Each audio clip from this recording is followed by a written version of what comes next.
Nolan Wells, the new evidence and what it actually proves. For weeks, the most important stretch of the Nolan Wells story was a blank.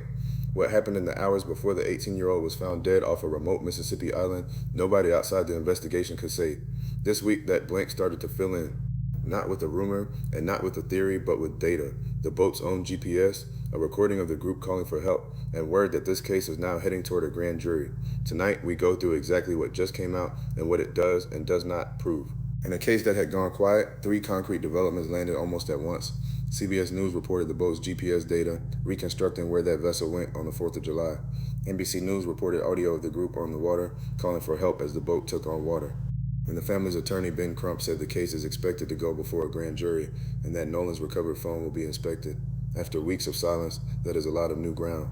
Let's take it one piece at a time. Start with the GPS because it's the closest thing we have to a neutral witness. According to CBS's review of the data, the boat left the dock at roughly 9:56 in the morning. It reached Horn Island at about 11:14. It stayed through the afternoon. And then, at approximately 4:31 in the afternoon, it left the island and headed back inland. Those aren't anyone's memory of the day. They're recorded positions with timestamps. For the first time, the shape of that 4th of July is a set of fixed points instead of competing stories. One of those points matters more than the rest. According to CBS, when the boat left Horn Island at around 4:31, Nolan Wells was not on it. Be careful with what that does and doesn't mean.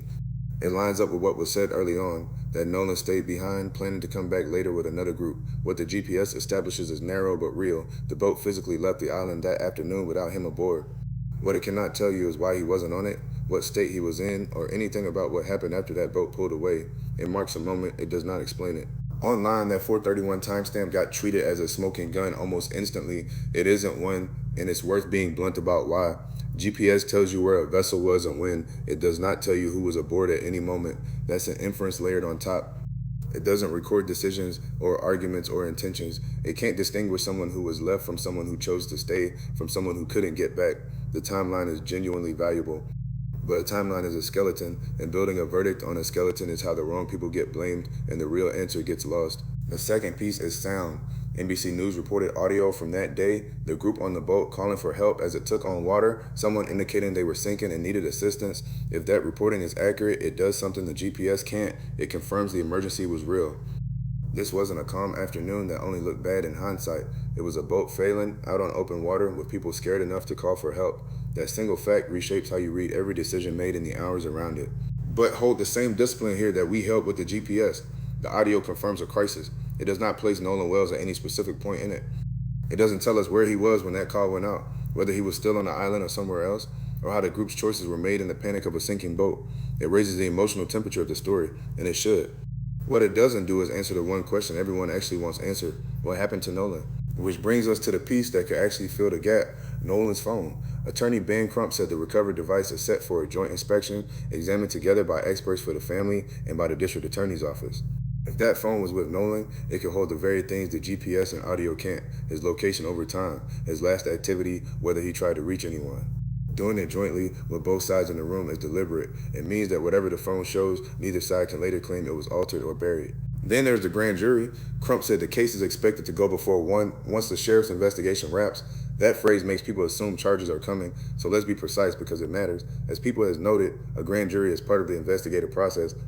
It's a stage where evidence is presented and weighed. It is not by itself proof that a crime has been established, and it is not an announcement that anyone will be charged.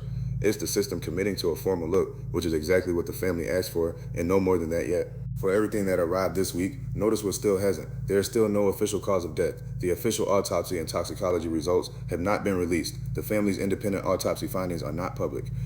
And investigators have announced no conclusion on the reported altercation on the island. The new evidence sharpens the frame around Nolan's last day. The center of the picture, how he actually died, is still empty. That's not a detail. That's the whole case.